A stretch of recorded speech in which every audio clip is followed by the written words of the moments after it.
Actually ಇದು ನಿಮ್ಗೆ ಗೊತ್ತಾಗ್ತಾ ಇದೆ, ಇದು ಕೆ.ಸಿ. ಮಾರ್ಕೆಟ್ ಗೌರ್ಮೆಂಟ್ ಹೈಸ್ಕೂಲ್ ಒಳಗಡೆ ಇದೆ. ಆ ಗೌರ್ಮೆಂಟ್ ಹೈಸ್ಕೂಲ್ ಒಳಗಡೆ ಇದ್ದಿದ್ದು ಹಳೆ ಕಾಲದ ಮರ. ಇದು ಹುಣಸೆ ಮರ. ಇದು ತುಂಬ ಹಳೇದು, ಮುದುಕಾಗಿದೆ. ಆ್ಯಕ್ಚುಲಿ ನಮ್ಮ ಬಿಜಾಪುರದ MLA ಊರು ಉಸಾಬರಿ ಇಂಥವೆಲ್ಲ ನೋಡ್ಕೋಬೇಕು ಅಂದ್ರೆ ಇವ್ರ ಅಂಡರ್ನಲ್ಲಿ ಇದೆ. MLA ಯತ್ನಾಳ್ ಅಂಡರ್ನಲ್ಲಿ ಇದು ಗೌರ್ಮೆಂಟ್ ಹೈಸ್ಕೂಲ್ ಇದೆ, ಹೌದಲ್ಲ? ಈಗ ಅಂಡರಲ್ಲಿ ಇದ್ರೆ ಎಲ್ಲ ಚೌಕಾಶಿ ಮಾಡ್ಬೇಕಾಗುತ್ತೆ.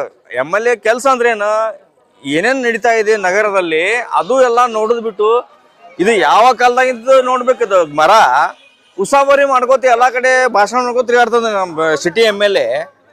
ನೋಡ್ಬೇಕು, ಇದು ಜವಾಬ್ದಾರಿ. ನಾಳೆ ಏನಾದ್ರೂ ಅನಾಹುತ ಆದ್ರೆ ಇದು MLA ಯತ್ನಾಳ್ ಅವ್ರ ಮೇಲೆ ಅವರೇ ಹೊಣೆಗಾರರು. ಇದು ನಗರದ ರಾಜಕಾರಣಿಗಳು ಹೊಣೆಗಾರರು. ಏನ್ರ ನಾಳೆ ದುರ್ಘಟನೆ ಆದ್ರೆ ಜವಾಬ್ದಾರಿ ಯಾರಂದ್ರೆ ನಗರದ ಲೀಡರ್ಸ್ಗಳು ಅದಾರಲ್ಲ,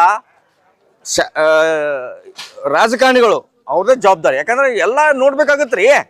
ನಗರದಲ್ಲಿ ಏನೇನು ಅನಾಹುತ ಆಗ್ತೈತಿ ಅವ್ರ ಮೇಲೆ ಬರುದಲ್ಲ. ಈ ಗೌರ್ಮೆಂಟ್ ಹೈಸ್ಕೂಲ್ ಯಾರ ಅಂಡರಲ್ಲಿ ಬರುತ್ತಂದ್ರೆ MLA ಯತ್ನಾಳ್ ಅಂತ ಗೊತ್ತೈತಿ. ಎಲ್ಲಾರು ಏನೇನು ಮಾಡ್ತಿದ್ದಾರೆ ಇದೂನು ನೋಡ್ಬೇಕು. ಎಲ್ಲ ಕರ್ತವ್ಯ ಯಾರು ಸಿಟಿ ರಾಜಕಾರಣಿಗಳದಾರಲ್ಲ ಅವ್ರ ಕರ್ತವ್ಯ. MLA ಆಗಲಿ, MB ಪಾಟೀಲ್ರಾಗಲಿ, ಏನೇ ಆದರೂ ನಗರದಲ್ಲಿ ಅವರೇ ಜವಾಬ್ದಾರರು. ಇದಕ್ಕೆಲ್ಲ ಏನಾರ ದೊಡ್ಡ ಅನಾಹುತ ಆದರೆ ಇವರೇ ಜವಾಬ್ದಾರರು. ಅಷ್ಟು ಹೇಳಕ್ ಬಯಸ್ತೇನೆ. Thank you. ನೋಡ್ರಿ, ಇವತ್ತು ಬಿಜಾಪುರ ನಗರ ಕೆ.ಸಿ. ಮಾರ್ಕೆಟ್ ಒಳಗೆ ಒಂದು ಹಳಿ ಇಲ್ಲಾಂದ್ರೂ 100 ವರ್ಷ ಹಳೆಯ ಗಿಡ ಒಂದು ಬಿದ್ದೈತಿ. ಆ ಗಿಡ ಬಿದ್ದಿದ ಮ್ಯಾಗ ಕೆಲವೊಬ್ಬರು ಅಂಗಡಿಗೆ ಲಾಸ್ ಆಗ್ಯಾವು, 2-3 ಆಟೋ ರಿಕ್ಷಾದವ್ರಿಗೆ ಲಾಸ್ ಆಗ್ಯದ. ಅದ್ರಾಗ ಜನ ಇಡತ್ತಾರ, ಅದ್ರಾಗ ಪ್ಯಾಸೆಂಜರ್ ಇತ್ತು ಅತ್ತೇಡತ್ತಾರ. ಒಂದು 4-5 ಟೂ ವೀಲರು ಎಲ್ಲ ಪೂರ ಹಾಳಾಗ್ಯದ. ಇದರ ಜಿಮ್ಮೆದಾರಿ ತೊಗೊಳೋರು ಯಾರು? ಈಗ ಬಿಜಾಪುರ ನಗರದಲ್ಲಿ ಬಿಜಾಪುರ ನಗರ ಶಾಸಕ ಬಿಜಾಪುರದಾಗಿಲ್ಲ. ಬಿಜಾಪುರ ಸಿಟಿ ಟೋಟಲಿ ಬೇವರ್ಸಿ ಆಗಿಬಿಟ್ಟೈತಿ. ಇದ್ರಾಗ ಶಾಸನ ಮಾಡೋರು ಯಾರಿಲ್ಲ. ಬಿಜಾಪುರ ಸಿಟಿ ನಗರದ ದುರ್ಭಾಗ್ಯ ಜನರದ್ದು ಏನೈತಿ ಅಂದ್ರೆ ಸರಿಯಾಗಿ ನೀರು ಬರಲ್ಲ, ಮತ್ತು ಮಳೆ ಹೆಚ್ಚಾದ್ರೆ ಈ ರೀತಿ 100 ವರ್ಷ ಹಳಿ ಇದ್ದಿದ್ದು ಗಿಡ ಏನದಲ್ಲ ಬಿದ್ದದ. ಈಗ ಎಲ್ಲಿದ್ರಿ ಬಸನಗೌಡ ಪಾಟೀಲ್ ಯತ್ನಾಳ್ ಅವರು? ನೀವು ಹಿಂದುತ್ವ ಪರವಾಗಿ ಹೋರಾಟ ಮಾಡ್ತಿರಲ್ಲ, ಇದುವೇನ ಗಿಡ ಬಿದ್ದದ? ಈ ಮುಸಲ್ಮಾನ್ ಅಂಗಡಿ ಮ್ಯಾಗ ಬಿದ್ದಿಲ್ಲ, ಅಲ್ಲಿ ಎಲ್ಲರೂ ಹಿಂದೂ ಮುಸಲ್ಮಾನ್ ಕೂಡೇ ಅಂಗಡಿಗಳು ಅದಾವು, ಅವ್ರ ಮ್ಯಾಗೆ ಬಿದ್ದದ. ಮತ್ತು ಇದು ಕರೆಂಟ್ ಏನು ಕರೆಂಟ್ ಕಂಬ ಏನು ಬಿದ್ದದ, ಅದರಲ್ಲಿಂದ ಏನಾರ ಅನಾಹುತ ಆದ್ರೆ ಯಾರು ಜಿಮ್ಮೆದಾರಿ?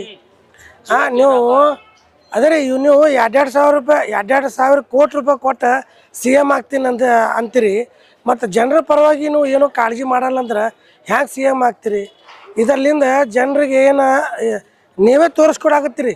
ಈ ಬರೋ ಇಲೆಕ್ಷನ್ ಒಳಗೆ ನೀವು ನನಗೆ ಓಟ್ ಹಾಕಬೇಡ್ರಿ, ನಾನು ನಿಮ್ಮ ಬಿಜಾಪುರ ಪರವಾಗಿ ಇಲ್ಲ, ನಾ ಬೇರೆ ಬೇರೆ ಊರು ತಿರುಗಾಡ್ತೀನಿ, ನಾವೊಂದು ಸ್ಟಾರ್ ಪ್ರಚಾರ ಆಗಿ ತಿರುಗಾಡ್ತೀನಿ. ಮತ್ತು ಪ್ರತಿಯೊಂದು ಭಾಷಣ ಒಳಗೆ ಇವರು ಬರೀ ಹಿಂದೂ ಮುಸ್ಲಿಂ ಬಿಟ್ಟು ಬಿಜಾಪುರ ನಗರ ಅಭಿವೃದ್ಧಿ ಕಾರ್ಯ ಬಸನಗೌಡ ಪಾಟೀಲ್ ಯತ್ನಾಳ್ ಏನೂ ಮಾಡಿಲ್ಲ. ಅದು ಬಿಟ್ಟು ಇದು ಮರ ಯಾರ್ದ್ರಿ? ಮುಸಲ್ಮಾನ್ ಸಮಾಜದ್ದು ಏನು ಹಿಂದೂ ಸಮಾಜದ್ದು ಯಾರ್ದದ ಮರ? ಆ ಮರ 100 ವರ್ಷ ಆಯ್ತದು. ಅದರ ಜಿಮ್ಮೆದಾರಿ ಯಾರು? ಫಾರೆಸ್ಟ್ ಏರಿಯಾದು. ಇದು ಬಿಟ್ಟು ಗೌರ್ಮೆಂಟ್ ಸ್ಕೂಲ್ ಸರೌಂಡ್ರ್ ಎಷ್ಟು ಕಂಪೌಂಡ್ ಅದಲ್ಲ ಎಲ್ಲ ಹಳಿ ಗಿಡಗಳದಾವು, ಯಾವ ಹೊಸ ಗಿಡಗಳಲ್ಲ. ಏನಾರ ಒಂದು ರೋಡ್ ಕೆಲಸ ಮಾಡ್ಬೇಕಾದ್ರೆ ಪಟ್ನಿ ಗಿಡ ತೆಗಿತಿರಪ್ಪ. ಮತ್ತು ಇದಕ್ಕೆ ಏನಾಗ್ಯದ, ಇದಕ್ಕೆ ಗಮನ ಬಂದಿಲ್ಲ.